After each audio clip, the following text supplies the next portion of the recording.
प्यारे बच्चों, स्वागत है आप सभी का मेरे YouTube चैनल पे। आज हम करने जा रहे हैं 14.1 से 7th वाला क्वेश्चन, यानी 7वां क्वेश्चन है जो हम स्टेप डिवीजन मेथड से करेंगे। क्योंकि इसमें जो संख्याएं जो आएंगी वो जटिल आएंगी, इस वजह से आप इसको स्टेप डिवीजन मेथड से करेंगे, यानी पद विचलन विधि से करेंगे, जो सबसे बेस्ट मेथड होगा। तो इसमें देखिए कि मैंने यहाँ पर 7वें क्वेश्चन के दोनों सारणियों के यहाँ पर मान मैंने स्थापित कर दिए हैं, और इसके बाद हम इसको आगे सरल करते हैं कि कौन सी विधि से करेंगे इसको, स्टेप डिवीजन मेथड यानी पद विचलन विधि से। तो पहली सारणी में इसमें दिया है SO2 की सांद्रता, जो इसमें दे रखी 0.00 से 0.04, 0.04 से 0.08, इस तरीके से इसमें 0.04 बढ़ते हुए क्रम में है, इसलिए इस प्रकार ये वर्ग है जिनमें अंतर है 0.04 का। तो इसी तरीके से इस अंतर से ये प्रत्येक वर्ग में बढ़ रही है। तो इसमें मध्यमान कैसे निकालेंगे, जो विधि मैंने पहले आपको बताई है उसी विधि से आपको इसमें मध्यमान निकालना है। तो कैसे निकालेंगे, इनमें हम अंतर देखते हैं। इनमें अंतर है 0.04 का। किसी भी वर्ग में आप देख सकते हैं अंतर 0.04 का है, और 0.04 का हम आधा करेंगे तो ये होगा 0.02। तो 0.02 आपको फर्स्ट वाली लाइन में प्लस करना है। 0.00 में जब आप 0.02 जोड़ेंगे तो ये हो जाएगा 0.02। 0.04 में जोड़ेंगे तो ये हो जाएगा 0.06। 0.08 में जोड़ेंगे तो ये हो जाएगा 0.10। 0.12 में जोड़ेंगे तो ये हो जाएगा 0.14। 0.16 में जोड़ेंगे तो ये हो जाएगा 0.18। 0.20 में जोड़ेंगे तो ये हो जाएगा 0.22। इस तरीके से हमने इनमें 0.02 इसमें जोड़ करके इस तरीके से मध्यमान हमने निकाल लिया है। अब हम जब पद विचलन विधि से इसको करते हैं तो हमें इसमें से कल्पित माध्य मानना होता है, जो हम किसी भी मान को मान सकते हैं, लेकिन जब हम बीच वाले मानों को मानते हैं तो अपना संख्यात्मक मान छोटा आता है। इस वजह से हम बीच वाले किसी भी मान को हम मान सकते हैं। अब आप इसमें देख सकते हो कि दो वैल्यू है जो बीच में है, 0.10 भी है और 0.14 भी है, ये आ रही बीच में। तो इन दोनों में से आप किसी को भी मान सकते हैं, आंसर सेम आएंगे, किसी को भी मान सकते हैं आप। तो मैं यहां पर मान लेता हूं, माना 0.10 को मान लेता हूं, माना कल्पित माध्य। कल्पित माध्य जिसको हम a से व्यक्त करते हैं, a, और ये है 0.10, ले लेता हूं 0.10। इसके बाद में हम लिखते हैं इसमें वर्ग अंतराल, जिसको हम h से व्यक्त करते हैं, h। इनमें वर्ग अंतराल है 0.04 का, 0.04। उसके बाद हम क्या करते हैं, इसमें जो ui निकालते हैं, जो हम पहले निकालते आ रहे हैं उसी तरीके से निकालते हैं, जो मैंने यहाँ पर पहले से ही लिख दिया है। fi इससे बारंबारता को व्यक्त करते हैं और मध्यमान को xi से इस तरीके से व्यक्त कर सकते हैं। उसके बाद में u का सूत्र है xi माइनस a, यानी a का मान अपने पास से यहाँ मैं लिख देता हूँ 0.10। उसके बाद में वर्ग अंतराल है 0.04 का, तो आप यहाँ लिख दीजिए 0.04, इस तरीके से। अब जो कल्पित माध्य आपने माना है उसके ठीक सामने आपको 0 लिखना है, क्योंकि यहाँ पर 0 ही आएगा, कैलकुलेशन करके देख लीजिए। और ऊपर यदि अपन चलते हैं तो यहाँ -1 आएगा, यहाँ -2 आएगा। यदि आप ध्यान में रखते हैं कि कल्पित माध्य जो माना है उसके ठीक सामने 0 आएगा, ऊपर माइनस में चलेंगे मान, नीचे प्लस में चलेंगे, तो कोई प्रॉब्लम नहीं, बिल्कुल इजी तरीके से कर सकते हैं। ध्यान में रहना जरूरी है कि ऊपर माइनस में चलेंगे और नीचे प्लस में चलेंगे। नीचे प्लस में 1, 2 और 3, किसी भी मान को आप चेक कर सकते हैं, तो यही मान है। यदि ये इनमें यदि अंतर बराबर चल रहा है, सभी वर्ग अंतराल में सभी में अंतर यदि बराबर चल रहा है तो ये इसी क्रम में आएंगे, और यदि इनमें अंतर बराबर नहीं होगा तो ये विधि लागू ही नहीं होगी। तो यहाँ पे पद विचलन विधि से नहीं करेंगे, या तो उसको प्रत्यक्ष विधि से करेंगे यदि इनमें अंतर बराबर नहीं होगा, तो या तो प्रत्यक्ष विधि से करेंगे या कल्पित माध्य विधि से करेंगे। लेकिन पद विचलन विधि से नहीं कर सकते जब आपके सामने इनका अंतर अलग अलग आए। यदि सेम आ रहा है इनका अंतर, यदि ये अपवर्जी श्रेणी है जिनमें अंतर बराबर चल रहा है, तो आप ये विधि लगा सकते हैं। इस तरीके से आ जाएगा आराम से, कोई प्रॉब्लम नहीं है। तो कल्पित माध्य माना है उसके सामने आप 0 लिखिए और ऊपर -1 -2 इस तरीके से लिखते चले जाए और ये इस प्रकार आ जाएगा। उसके बाद हम क्या करते हैं, यानी fi और ui को गुणा करते हैं। तो इनको गुणा करेंगे, 4 को करेंगे -2 से गुणा, क्योंकि अपने को इस मान को और इस मान को ऐसे गुणा करना है। तो 4 को -2 से गुणा करेंगे तो -8 आ जाएंगे। 9 को -1 से गुणा करेंगे तो -9 आ जाएंगे। 9 को 0 से गुणा करेंगे तो 0 आ जाएगा। 2 को 1 से करेंगे 2 × 2 आ जाएगा। 4 को 2 से करेंगे तो 4 × 8 आ जाएगा। 2 को 3 से करेंगे तो 6 आ जाएगा। उसके बाद हम इनका टोटल करते हैं, तो यहाँ लिखेंगे सिग्मा fi ui। तो हम इनको प्लस करते हैं, तो इनको जब प्लस करते हैं तो ये माइनस के हो गए 17, और इनको करते हैं तो ये प्लस के हैं 10 और 6 16। तो इसमें बचेगा क्या, -1 बचेगा। अब देखिए -1 आप यहाँ लिख दीजिए, -1। आगे करते हैं, इसको प्लस करते हैं, तो इसमें इनका टोटल इसमें आएगा 30। आप इनका टोटल करके देख लीजिए, इनका टोटल इसमें 30 आ जाएगा। और उसके बाद में हम इसको का सूत्र लगाते हैं। सूत्र इसका x बार बराबर, सबसे पहले ये आएगा जो आपको पहले बता चुके हैं कि रटने की आवश्यकता नहीं है। सबसे पहले इसको लीजिए, इसको ऊपर ले लीजिए, इसको नीचे, गुणा में h आ जाएगा। इसको ऊपर लिखेंगे तो यह आ जाएगा सिग्मा fi और ui। उसके बाद बट्टे में है सिग्मा fi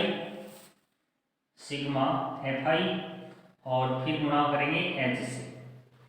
ए का मान हमारे पास है 0.10 प्लस सिग्मा fi ui अपने पास है -1 और सिग्मा fi अपने पास है 30। गुणा करेंगे, वर्ग अंतराल है 0.04 का, तो 0.04। आप इसको सरल किस तरीके से करेंगे, आप ध्यान से देखिए कि 0.10 लिखिए इसको, फिर प्लस, इन दोनों को जब आप गुणा करेंगे तो ये माइनस के आएंगे। 0.04 को जब 1 से गुणा करेंगे तो ये आ जाएगा 0.04। उसके बाद बट्टे में है 30। यहाँ से 30 से आप पहले 0 उठा लीजिए, 0 उठाएंगे ये 10.1 अंक पहले आ जाएगा, तो ये हो जाएगा 0.10, फिर प्लस, फिर माइनस, फिर ये 1 अंक पहले आएगा तो 0.004 बट्टे में अब रह जाएगा 3। पहले 0.2 अंकों के बाद में था, अब 3 अंकों के बाद हो गया 1 2 3, यहाँ दशमलव गया, यहाँ 0, फिर ये 3 बट्टे में है। अब आप 0.004 में और भाग देंगे 3 का। किस प्रकार दिया जाएगा, ध्यान से देखिए कि यहाँ पहले तो पूर्णांक की 0 ले जाइए, फिर पॉइंट, फिर इसमें भाग देंगे तो भी 0 आएगा, इसमें देंगे तो भी 0 आएगा। 4 में देते हैं, 4 एकम 4, 3 का दे रहे हैं हम, 3 एकम 3 लिख देंगे। उसके बाद इसको माइनस करते हैं, तो माइनस करने पर इसमें आ जाएगा 1, फिर यहाँ 0 लेंगे, फिर यहाँ आ जाएगा 3 3 9 आ जाएगा, फिर इसके आगे देने की कोई आवश्यकता नहीं। तो आप यहाँ लिख दीजिए 0.10 प्लस माइनस यहाँ माइनस हो जाएगा, और 0.001 और 3। इसके बाद इनको माइनस करते हैं। अब आप माइनस करना देखिए, थोड़ी जटिल संख्या है, इस वजह से थोड़ा आप ध्यान से देखिए किस तरीके से इसको माइनस करेंगे। और माइनस करेंगे तो यहाँ पर पूर्णांक की 0 पॉइंट लीजिए, पॉइंट के नीचे पॉइंट होना बहुत जरूरी है, क्योंकि पॉइंट के नीचे पॉइंट नहीं लगाएंगे तो कैलकुलेशन गलत हो जाएगा। यहाँ 0 0, यहाँ 0, यहाँ 0, फिर यहाँ 1, यहाँ 3। ऊपर आप 0 0 ले सकते हैं माइनस करने के लिए। देखिए यहाँ से 80 लाएगी तो यहाँ आएगा 10, फिर उसके बाद ये यहाँ आ जाएगा 10, फिर उसके बाद यहाँ 10 आ जाएगा, हासिल होकर के यहाँ पर 10 बनेगा, फिर यहाँ 9, यहाँ 9।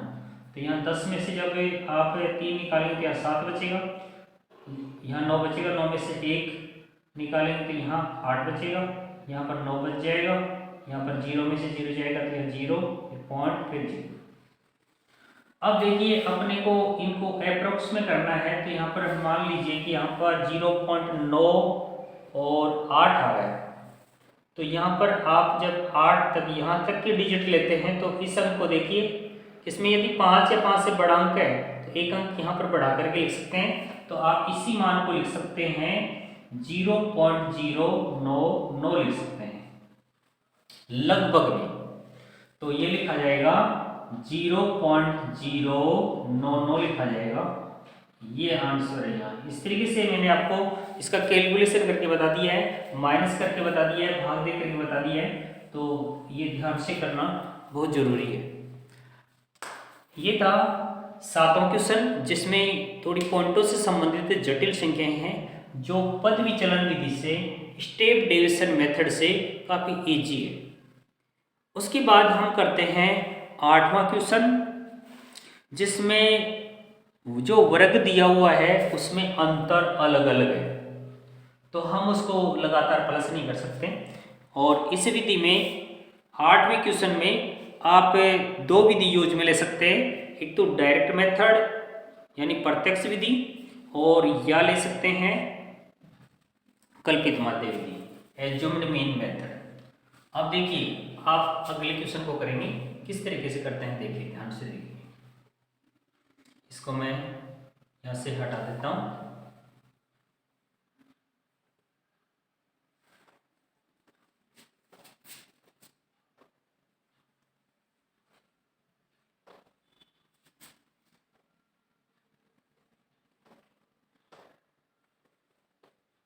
अगले क्वेश्चन को कल्पित माध्य विधि से करेंगे हम, जिसमें वर्ग अंतराल सेम नहीं है।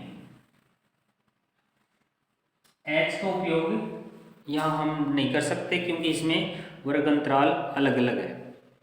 कहीं पर 6 का अंतर है, कहीं पर 4 का अंतर है, कहीं पर 10 का अंतर है, इस तरीके से है।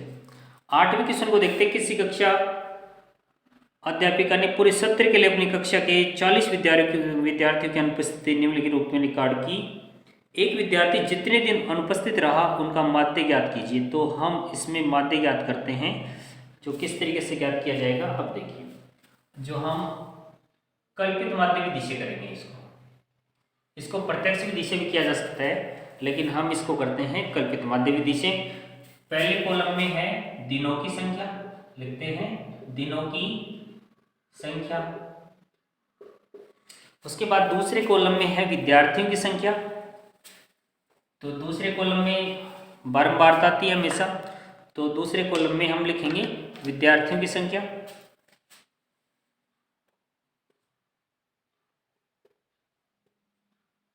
विद्यार्थियों की संख्या।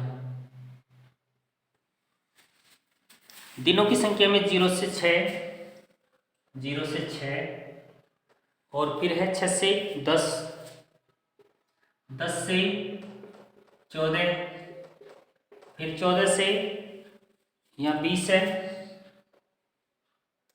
फिर 20 से 28, फिर 28 से 38 है, और फिर 38 से यहाँ 40 दी है, 38 से 40।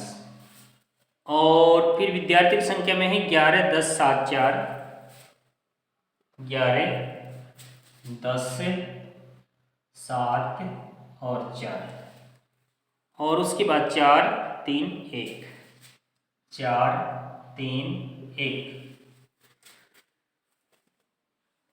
इसमें भी मध्यमान निकालते हैं, तो मध्यमान किस प्रकार इसमें निकाला जाएगा। इसमें लगातार आप प्लस नहीं कर सकते, तो इसमें देखिए अंतर अलग अलग है, इसलिए आप लगातार इसमें प्लस नहीं कर सकते। इसलिए आप या तो इन दोनों को जोड़ो फिर उसका हाफ करके कर सकते हैं, या प्रत्येक में अंतर देखो और फिर प्लस करते चले जाओ आधे करके। तो इनमें इन दोनों का जो टोटल होता है वो होता है 6। 6 के आधे कर दो, यहाँ 3 हो जाएगा।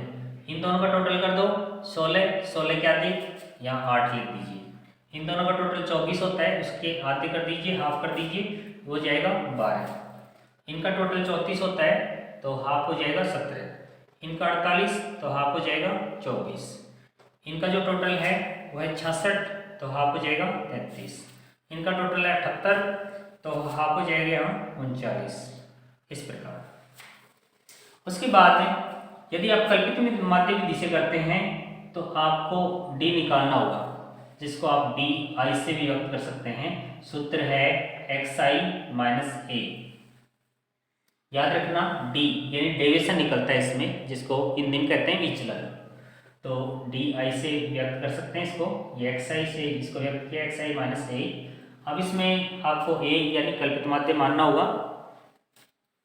तो कल्पित माध्य क्या मानते हैं, इसमें से बीच की संख्या हम ले लेते हैं 17। ये कल्पित माध्य हमने इसमें मान लिया है। यहाँ वर्ग अंतराल इसमें नहीं है, इस वजह से एच का इसमें उपयोग नहीं होगा। कल्पित माध्य विधि में हम एच का उपयोग नहीं करते हैं। तो यहाँ पर कल्पित माध्य हो गया अपने पास 17। तो इसके ठीक सामने यानी अपने को x के मानों में से a के मानों को निकालना है। तो a का मान अपने पास है 17 और ये सब सभी x के मान है। x के मानों में से a के मानों को निकालना है। तो 17 में से 17 निकालेंगे आप तो यहाँ 0 आ जाएगा। 12 में से 17 निकालेंगे तो ये माइनस में 5 आ जाएगा। और 8 में से 17 निकालेंगे तो माइनस के 9 आ जाएंगे। और 3 में 17 निकालेंगे तो माइनस के 14 आ जाएंगे। 24 में से 17 निकालेंगे तो यहाँ पे 7 आ जाएगा। और 33 में से 17 निकालेंगे तो यहाँ 16 आ जाएगा। 39 में से 17 निकालेंगे तो 22 आ जाएगा। इस प्रकार आप इनको माइनस कर देंगे। उसके बाद विद्यार्थियों की संख्या ये दूसरे नंबर पे बारंबारता होती है, जिसको एफ आई से आपको व्यक्त करना है। अब एफ आई के मान को डी आई के मान से गुणा करते हैं तो यहाँ जाएगा एफ आई और डी आई। इसके बाद इनको गुणा करते हैं तो ये 11 चौक 44 हो जाएंगे। और यानी 154 माइनस के 10 9 90 लेते हैं। फिर है 7 5 35 यानी माइनस के 35। 4 को 0 से गुणा करेंगे तो 0 हो जाएगा। और 4 को 7 से करेंगे तो 28 और 16 3 यहाँ 48। फिर 22 को 1 से करेंगे तो 22 से कम 22। इस तरीके से आप इस तरीके से इनको मल्टीप्लाई कर देंगे यानी गुणा कर देंगे। उसके बाद हम इनको जोड़ते हैं। पहले माइनस वाले को जोड़ लेते हैं। कितना होता है ये 9 और ये हो जाएंगे 17 के 7 हो जाएंगे और 2 यानी 279। और इसको ले जो प्लस करते हैं तो ये आ जाएंगे 98। अब इसको माइनस कर लेते हैं। 1 17 में से 9 निकालेंगे 8 यानी 1 यानी माइनस के 181। ये मान अपने पास आ गया माइनस के 181 क्योंकि माइनस की ज़्यादा है इसलिए माइनस के 181 इस तरीके से आ जाएंगे। इसके बाद इसका हम टोटल करते हैं तो इसका टोटल इसमें है 40 सिग्मा एफ आई और ये है इसमें विद्यार्थी की संख्या इसमें है 40। इनका जब आप टोटल करेंगे तो ये आएगा 40। उसके बाद हम सूत्र लेते हैं। सूत्र लेंगे तो माध्य का सूत्र पहले आ जाएगा ए, फिर इसको यहाँ पे डी ज्ञात किया तो यहाँ पर भी आप डी लिखेंगे जो पहले से लिख रखा था, इसलिए इसको चेंज करना जरूरी है क्योंकि एफ आई डी आई तो सिग्मा एफ आई और डी आई ये लिखा जाएगा। इसको आप ऊपर लिखेंगे इसको नीचे तो इस तरीके से सूत्र बन जाएगा। एक्स बार बराबर ए प्लस यहाँ हो गया सिग्मा एफ आई और डी आई बटे में है सिग्मा एफ आई। इस तरीके से ये सूत्र बन गया। अब उसके बाद हम वैल्यू रखते हैं। वैल्यू पुट करते हैं तो ए का मान अपने पास है 17, यहाँ 17 लिख दीजिए plus sigma F I D I हमारे पास है माइनस 181 और सिग्मा एफ आई हमारे पास है 40। इसके बाद है 17 प्लस माइनस हो जाएगा माइनस, पहले इसमें जीरो उठा लेते हैं, पहले हम जीरो उठाते हैं प्लस से लिख देते हैं। यहाँ ये माइनस का चिन्ह है, जीरो उठाएंगे तो यह हो जाएगा 18.1 बटे में है 4, यानी जीरो उठाने के बाद हम लिख सकते हैं इसको 18.1।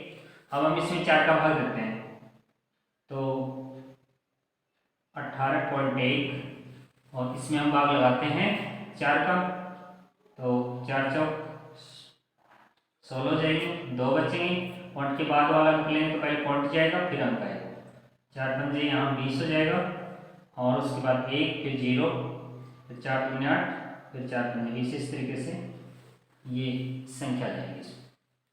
तो हम लिखेंगे 17 प्लस माइनस, अब माइनस लिख सकते हैं, 4 का भाग जब इसमें लगाएंगे तो आ जाएगा 4.525।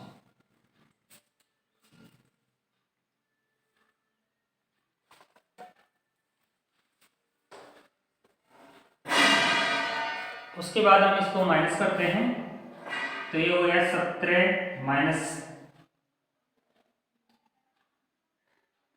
यहाँ माइनस करते हैं 17 और इसमें 4 इसके नीचे लिख दिया जाएगा, 0.525, यहाँ पॉइंट फिर या 0 0 और 0, इस तरीके से आप लगा सकते हैं। तो इस तरीके से आप माइनस करेंगे, 10 में से 5 जाएगा तो यहाँ 5 आ जाएगा, 9 में से 2 जाएगा तो यहाँ 7 आ जाएगा, यहाँ 9 में से 5 जाएगा तो 4 आ जाएगा, यहाँ पॉइंट यहाँ पर बचेंगे 6 में से 4 जब आप निकालेंगे तो 2 यहाँ 1। अब इसको क्या कितना लिखेंगे, 4 7 या 4 8, 5 या 5 से बड़ा अंक हो तो एक अंक यहाँ बढ़ जाता है तो इसको 4 8 लिखा जा सकता है, तो हम इसको लिखेंगे 12.48 लिखा जाएगा। क्या है ये, दिन, तो आप यहाँ पर दिन लिख दीजिए, ये आंसर है। तो ये विधि थी यहाँ पे कल्पित माध्य विधि। तो कल्पित माध्य विधि से माध्य इस तरीके से ज्ञात करेंगे। अब एक लास्ट वाला क्वेश्चन बचा है, जो लास्ट वाले क्वेश्चन को आप प्रत्यक्ष विधि से भी कर सकते हैं और इससे कल्पित माध्य विधि से भी कर सकते हैं, और भी आप इजी बनाना चाहते हैं तो स्टेप डेविएशन मेथड से भी आप इसको कर सकते हैं या डायरेक्ट मेथड से भी कर सकते हैं। यानी ये 9 वाला क्वेश्चन है वो आप किसी भी विधि से आप कर सकते हैं। तो इसके बाद हम अगले वीडियो में आपको बताएंगे बहुलक।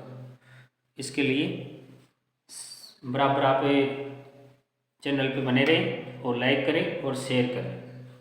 धन्यवाद।